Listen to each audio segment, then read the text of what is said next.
for those of you who didn't know, the few who raised your hands, and perhaps the many who did not, the case decided that Indian Americans, South Asians, and at the same time a parallel case, Ozawa versus the United States, that Asian Americans broadly could not be naturalized and could not become citizens of the United States because we were not white. And at the time, there were people who had already naturalized, and they had their citizenship stripped from them. This was in 1923. And some had served, like Bhagat Singh Thind himself, had served in the army, had served the country, and then had their citizenship taken away. And all of the rights that came with that, of course, the right to vote, and simply the confidence that they could stay in the country and live their lives here. Now, it was in 1946 then that the Luce-Celler Act was passed and gave us a path to citizenship as people. But it was a negotiation, so in exchange for allowing that naturalization, a country cap of 100 people per year were put on several countries, including India, which was a net negative. So essentially, they said, okay, the few of you who are here can become citizens, but we don't want anyone else, because that would disrupt what we think of as America at the time. Now that changed in 1965. Led by black leaders fighting for civil rights, for equity, for justice, who perhaps were not thinking of us directly at the time, but because they believed in those ideals, created a moment that led to the Immigration and Nationality Act of 1965, which lifted those quotas and gave us a chance to live the dream in this country that many of our parents came in after and immigrated because it lifted those caps. So we would not be here if it were not for the work of those civil rights leaders. And we have a lot to owe and a lot to understand in our own history. So the reason we picked this theme is so that we as a community could better understand how we got to the place that we are today. Now, obviously, we have talked significantly about our elected representation. I think it's really important to hear from our leaders because that really is sort of the peak of citizenship. You know, we have the right to vote, we have the right to participate in democracy, but being an elected representative means you have the chance to lead, and it means you have the chance to actually guide the direction of the country. And we're going to hear from a few of them in just a moment. I want to say that when Impact first started, there were about 12 state legislators in the country who were Indian American, South Asian. There are now nearly 50, so we've more than quadrupled in just 6 to 8 years.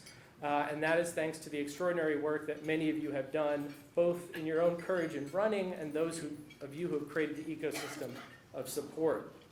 Now, please, thank you. One of those elected leaders, who I'm going to introduce in a moment, is a state representative who we'd like to highlight, the Michigan House Majority Whip, Ranjiv Puri. So Ranjiv, please go ahead. So those of you who don't know, Ranjiv was first elected to the Michigan State House in 2020, having worked for the Barack Obama presidential campaign and in the auto industry in Michigan. In just his second term, Representative Puri has championed and led the way on critically important pieces of legislation, including reproductive rights, supporting teachers and high-quality education, advancing the auto industry, and most importantly, recently, and if you know the data, which we've done about the issues that South Asians particularly care about, gun violence is actually very high on the list. Ranjiv Puri has led the way in Michigan to pass 3 common-sense pieces of gun violence prevention legislation and deserves incredible praise for his work. So please thank him for that. I'm going to welcome him. Is the House Majority Whip here? Ranjiv Puri, please welcome Ranjiv Puri.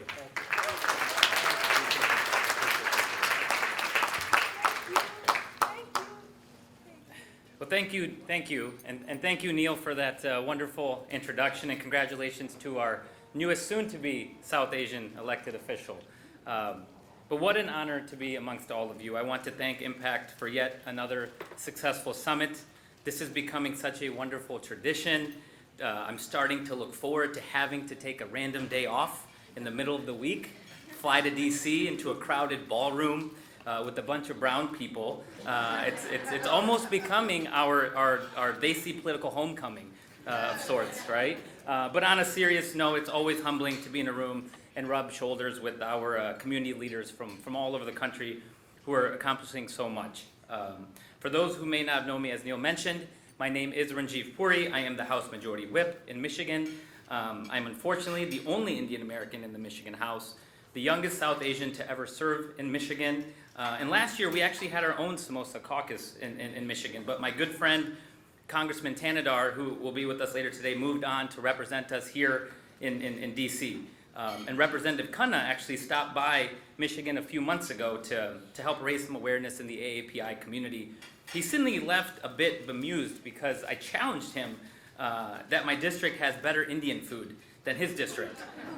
And so I look forward to hosting all of you and the other reps in Michigan as well. But being the whip, a lot of people don't know what a whip does.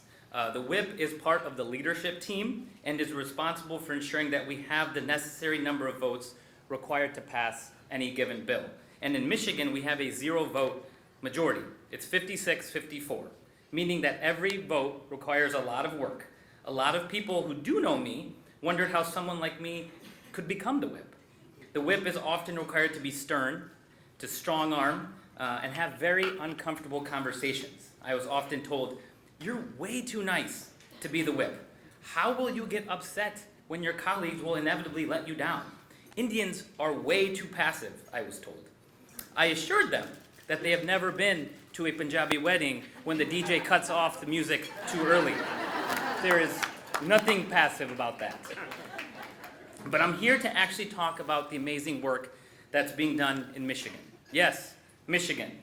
I understand for you coastal elites, I understand the flyover state sentiment, but Michigan has a reputation. I get it. It's a gun-loving state.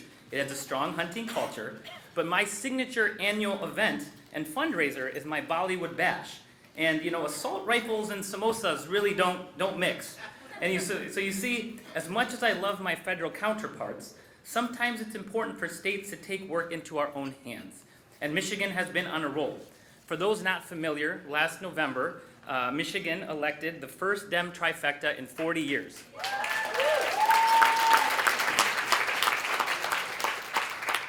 And we have not taken this opportunity for granted.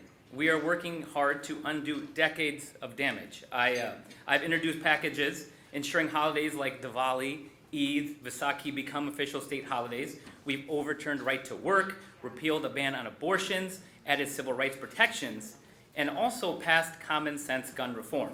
And yes, absolutely.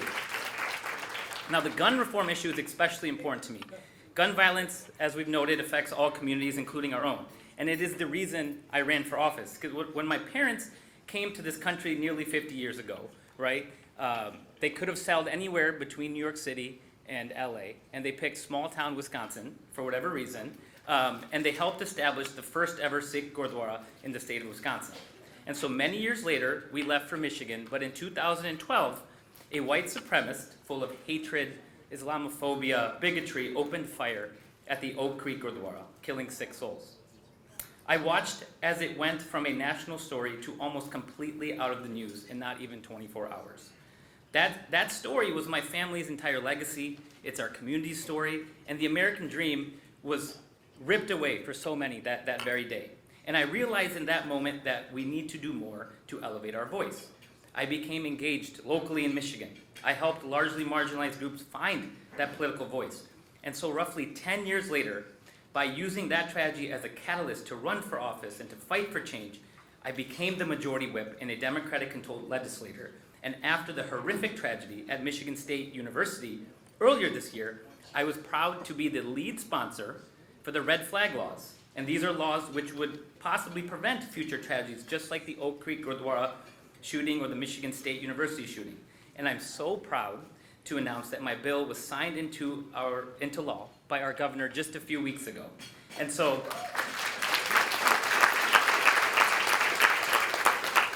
we cannot let anyone tell us that our voice does not matter, because it absolutely matters, because the needs of our community are not largely different than broader society. But there are a few takeaways here. Many people don't understand that the need for our community civic engagement is to continue to expand. The need for a community to continue to craft those institutional connections to lift others that have historically been missing for us. For me, if it wasn't for Mayor Aftab Puriwal, with his really good hair, asking me to join student government 20 years ago in undergrad, I don't know if I then would have went on to work for President Obama, who then in turn talked me into running for office after the Oak Creek shooting. So we need to be engaged at every level, every election, every year. We need to empower our youth and the leaders of tomorrow to bring our community forward. I stand here in remembrance of the countless victims of senseless gun violence. And I urge all of us to continue to shed light on these horrible tragedies. For all of us to be a little bit like Michigan and fight hate with meaningful action. Thank you, everyone.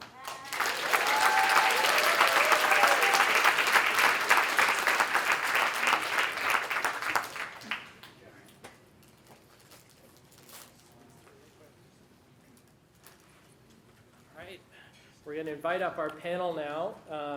We have a really fantastic moderator, one of the founding board members of the Impact Project.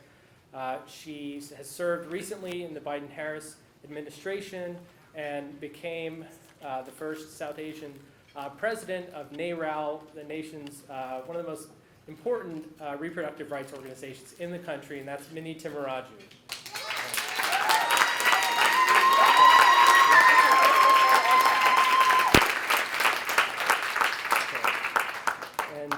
So our first panelist is someone who you all know is really a fantastic visionary and a congressman from one of the most prosperous districts in the country, in Silicon Valley, but has spent significant time talking about how we expand that prosperity to every part of the country, and that's Ro Khanna.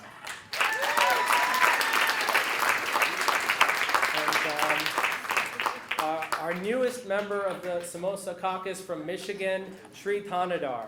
Come on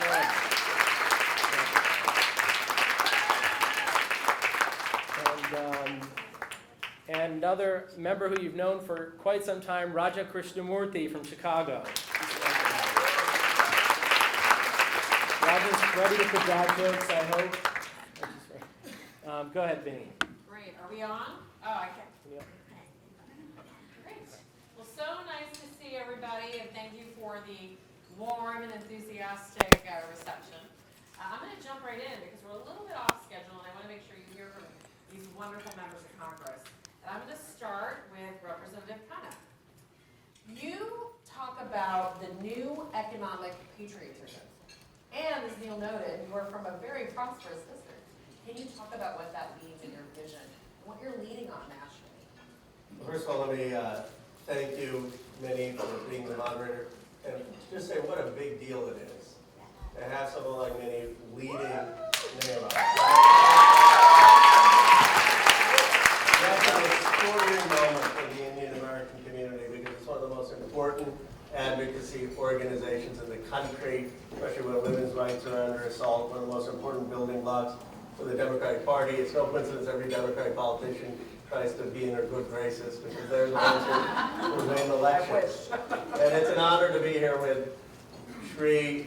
You know, the thing I admire most about Shri is he did the impossible. He won an African-American majority district as an Indian American and connected and has deep connections there.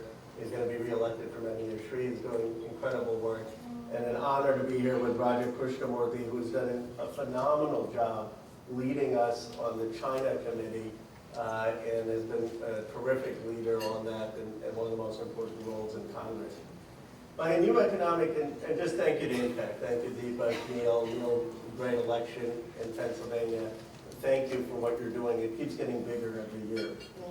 By new economic patriotism, I mean that this country made a big mistake for 40 years. We hollowed out our manufacturing. We hollowed out our production. We saw small towns lose their sense of identity and economic opportunity. I was reading recently about Canton, North Carolina, a town that had 4,400 people. Paper mill shuts down just a few months ago, 900 people out of work. And as a consequence of that, we have become both more polarized as a country. Some places have had extraordinary economic opportunity. Other places feel left out, a legitimate anger. And we also realized we didn't make enough things in this country. We didn't make baby food. We didn't make Tylenol. We didn't make computer chips. And so new economic patriotism is working towards revitalizing every part of this country, revitalizing production, having 100 new modern factories in 100 small towns, figuring out how to get government and the private sector working together to build the American economy. Thank you so much, and we've been seeing you a ton in the press driving this message home, so I encourage everybody to take a deeper look at your website and dig in and follow him on Twitter where you are prolific. Representative Krishnamoorthi, Representative Khanna alluded to this. You were appointed by Leader Jeffries to serve as ranking member of the House Select Committee on Strategic Competition between the United States and the Chinese Communist Party, aka the House China Committee. Can you explain to us what that committee is working on and its relevance to the Indian and South Asian American community? Sure, thank you so much, and thank you to Impact. Man, this room is big, and there are a lot of people here. Congratulations to Impact and Neil and Deepak. Can you give yourselves a big round of applause? This is pretty amazing. I can't even see the end of the room from where I'm sitting. And thank you to Ro, who's been a terrific colleague of mine since we both came in together. Yeah, 7 years ago. And Shri, welcome to the Samosa Caucus. And thank you to all of you. I am the ranking member of perhaps the committee with the longest name in Congress, and perhaps as long as my name. And essentially, what we're trying to do on this committee is it hasn't been done before, which is trying to deal with the challenge of competing with the Chinese Communist Party, engaging with the People's Republic of China, while at the same time safeguarding our interests, our values, and above all, deterring a war, discouraging aggression, making sure that we can keep the peace. And Ro and I were in the same room at the first meeting of this select committee, and at one end of the table, this is in the Speaker's office, is Kevin McCarthy. And what was really fascinating about that meeting was, to his left, at the table, was Hakeem Jeffries. And they jointly addressed our committee, and basically what McCarthy said was the following. He said, if you want to engage in partisanship, we've got committees for that. But if you want to get something done on perhaps one of the most important issues facing our country and our Congress, this is that committee. And so we've tried to work in a bipartisan fashion as much as possible to kind of chart our path forward on a number of fronts, including how do we enforce the Uyghur Forced Labor Protection Act to prevent the ongoing genocide that's happening against the Uyghur people in China. But also, how do we up our game as a country? How do we make sure that we fix what's wrong in America to make sure that we can upgrade the skills of our workforce, invest in technologies of the future, and then what's important to many of you as well as me is how do we attract the best and brightest people from around the world to come here to America?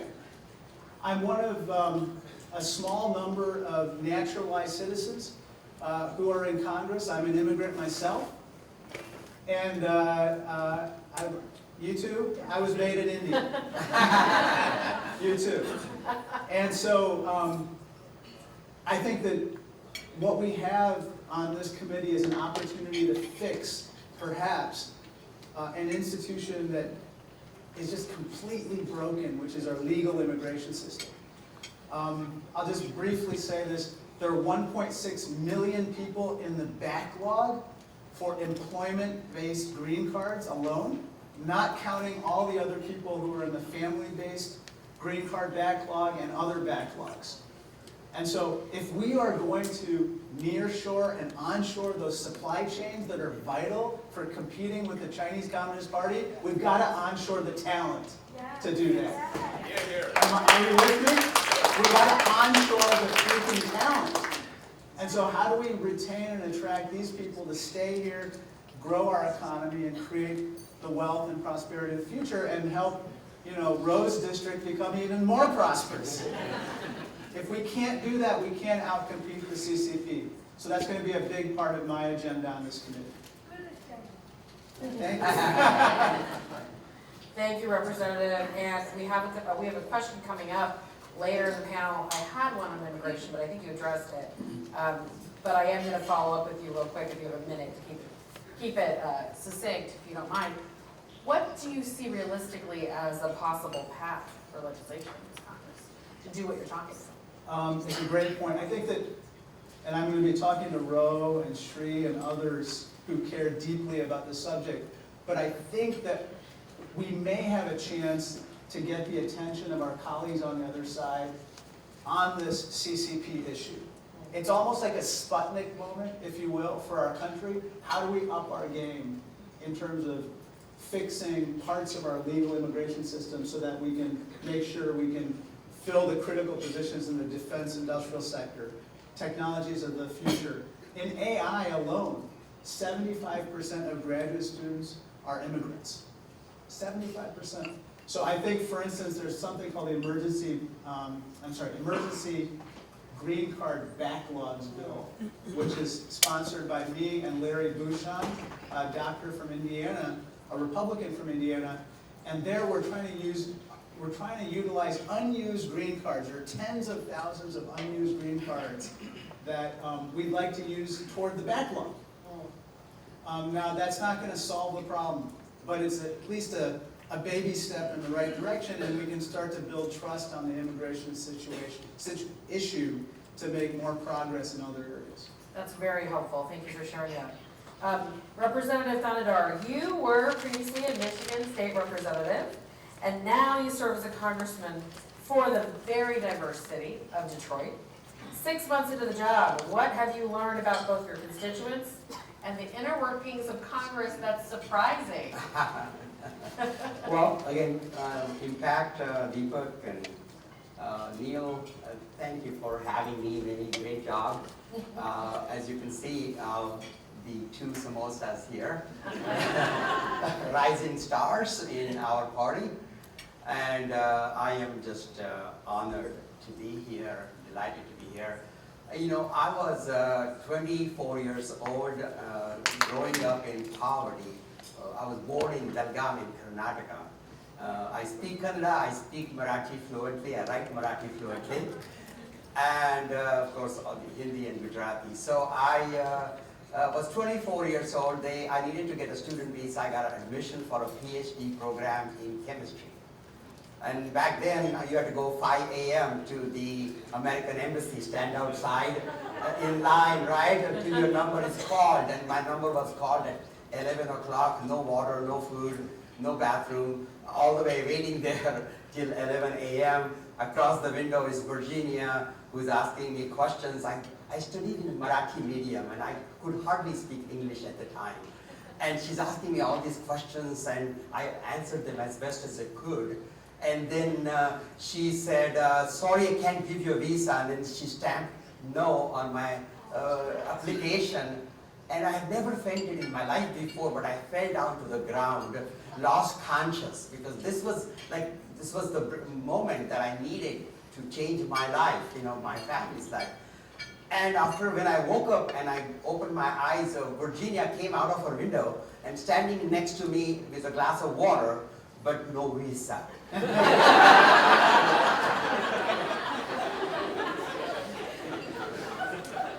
And then I could go as many times, apply as you know. But I had to give more documents. So I gave more documents, and they said, come back at 4 o'clock, we'll let you know.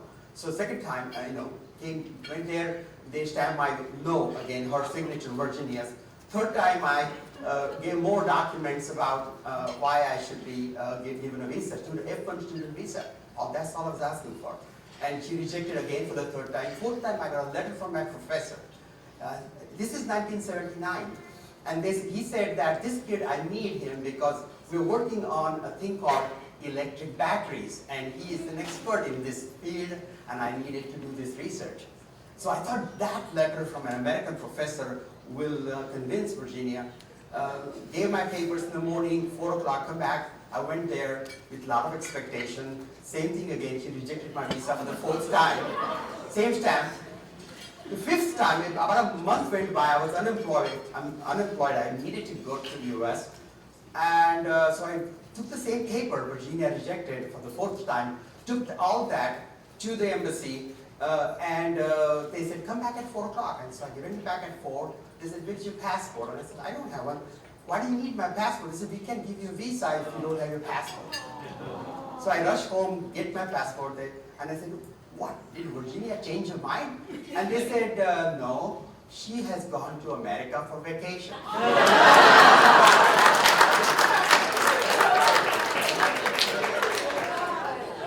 And another counselor, Mr. Johnson, looked at the papers and he thought, perfect. So I feel like this was great experience for your time in Congress. Yes. So I come here, get my PhD, work as a chemist, run small businesses, and and I achieved my American dream. And I look around in Michigan, especially 25% of my district under poverty. Sorry, Raju, mine is maybe one of the... C-SPAN says the same thing. The most prosperous district to one of the Most prosperous district to poorest. a district which is 25% below poverty. I see the American dream not accessible to many people. And it felt at that time, life is not about accumulating wealth. So I sold my business. I was profit sharing with my employees all the time. I took some of the money, gave it to all of my employees from the sale. And I said, if I can run a company, then I can run a state. And so I ran for governor of Michigan. Unfortunately, not many people thought so. I lost that election. I got about 200,000 votes in that election, but I lost that. I didn't want to go back to the business world, so I stayed and became a state rep with some great people. You heard Puri and Ayash here, my colleagues from Michigan. We flipped the Michigan House. I served in the minority there. We worked hard to flip the Michigan House, which we did.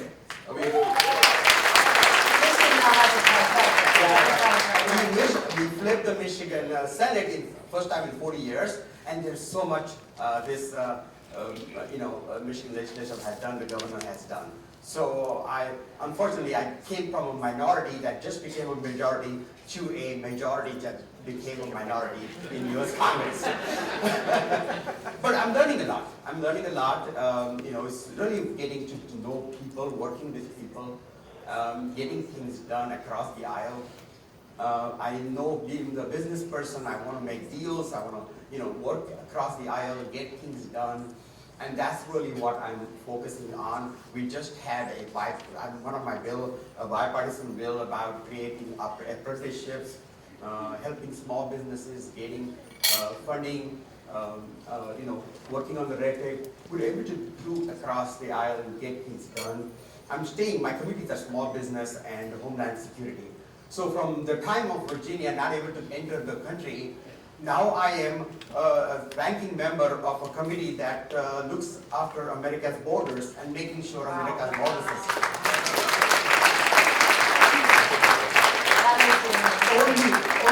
only in America this is possible. From a person who couldn't even get in to be now I'm going to the America's borders and looking at the migrations, and we are working on more sane policy in dealing with migration for our country. Anyway, but I'm excited to be here, and I'm learning a lot from these great heroes. So I'm going to flip it. So I want you to all take a moment to enjoy the bipartisanship, because I'm going to flip it. To some topics that are also only in America and are truly problematic. Okay, I've got a couple of questions here on abortion rights, gun violence, and climate change. I'm going to wrap them into one because I know we don't have a ton of time, and I want to hear the way that when I talk about it at NARAL in the press is we have fundamental freedoms at stake. What do all three of those issues have in common? The majority of Americans support substantive change in those issues, right? But we can't get anything done in this Congress. And in many capitals and many state legislatures we can't. Because of the erosion of our democracy, our free and unfettered access to the ballot.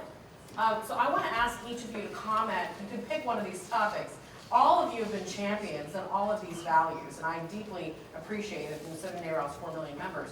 But I want you to talk about what you're working on to address gun violence, abortion rights, climate change, and or our fundamental democracy, which is really undergirding all of these threats. And I'll start with Ro.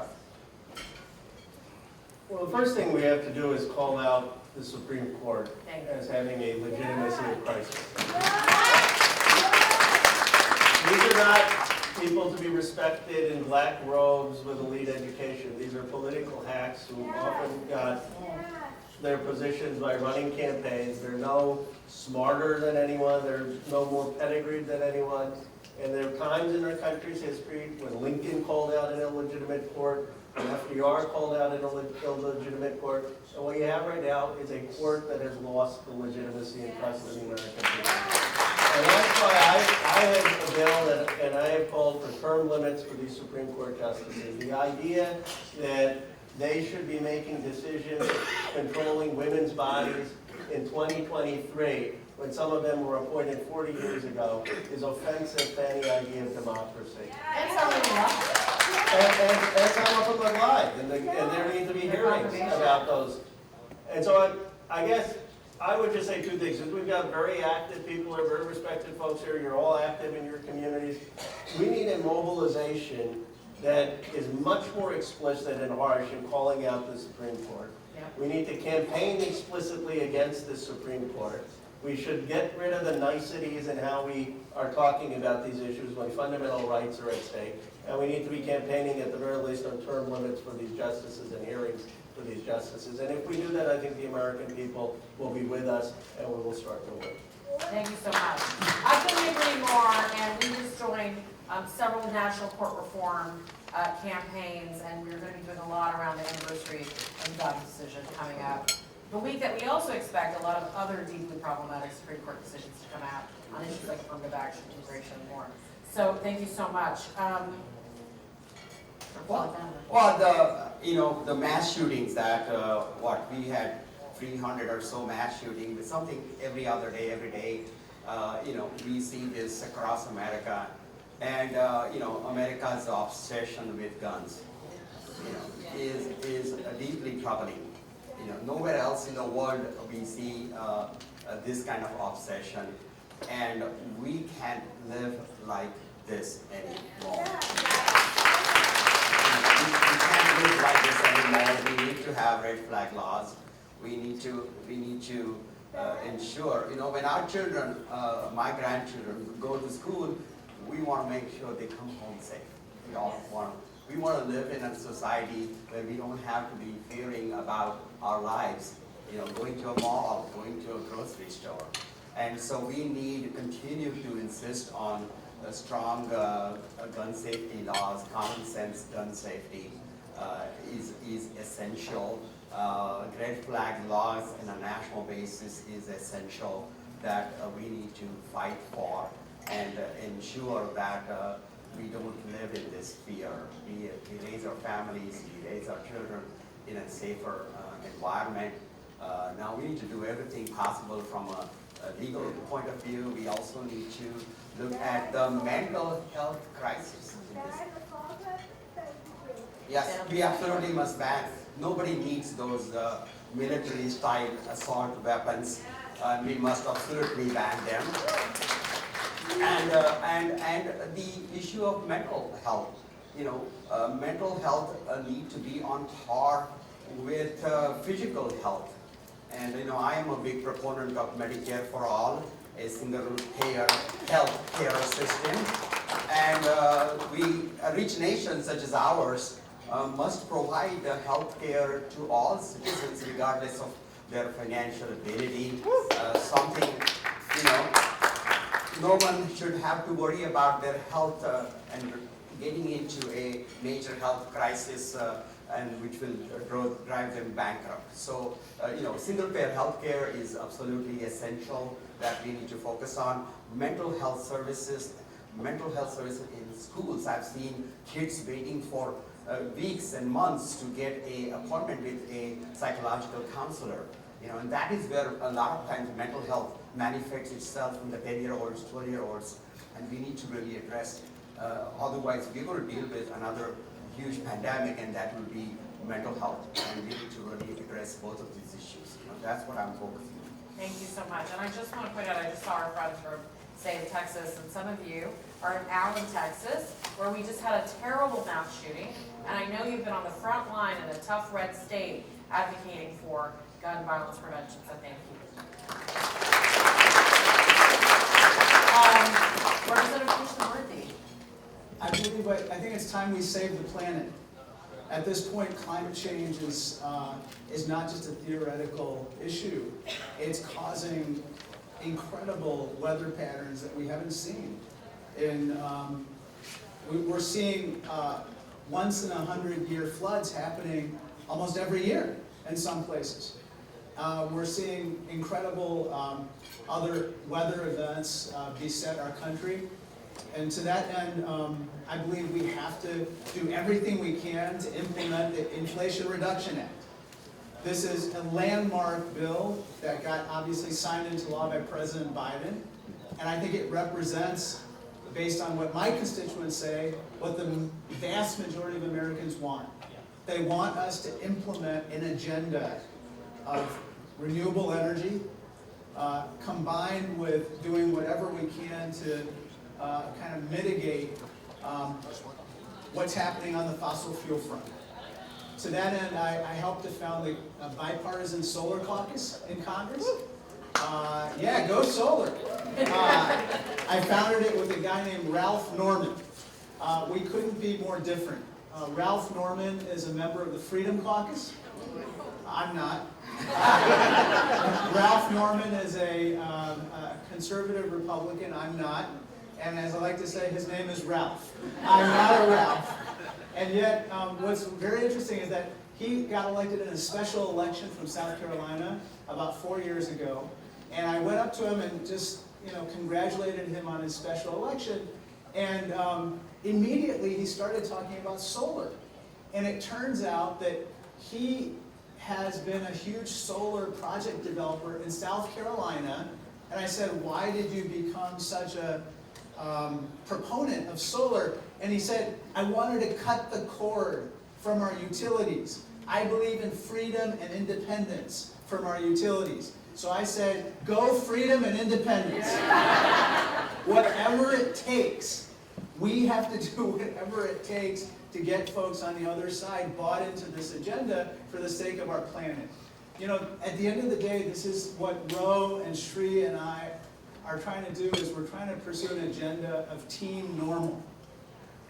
Team normal. Team normal believes in a Supreme Court that doesn't all of a sudden overturn reproductive freedoms overnight. Team normal believes in common sense gun control, or trying to put a climate agenda in place that is both friendly to the economy and to the planet.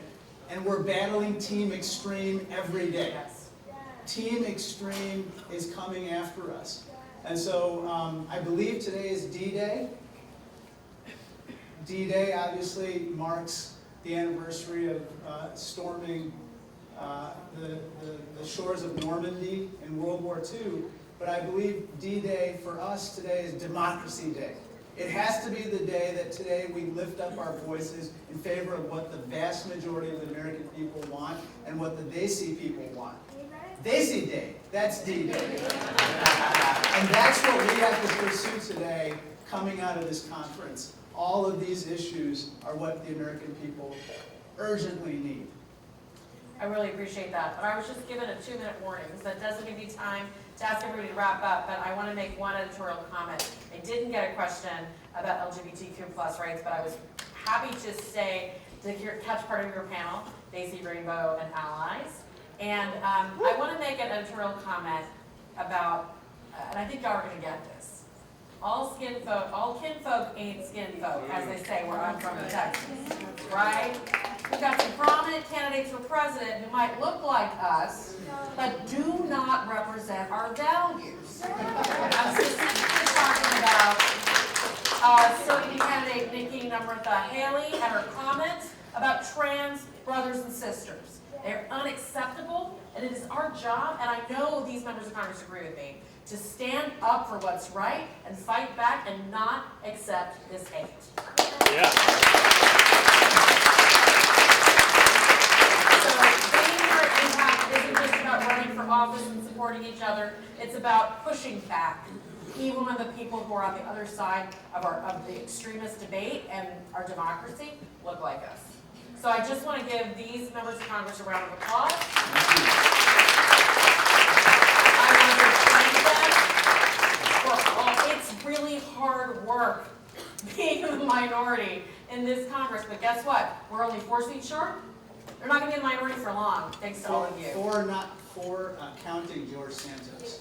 Yeah. So guess what? Guess what? We got this. And when we do this again, they're going to be in the House majority, and we're going to be talking about bigger, bolder things. Thank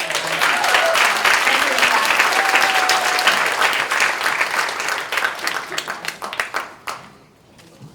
Let's give him one more round of applause. All right, so Minnie, I think, summed it up beautifully. There is a lot of work for us to do.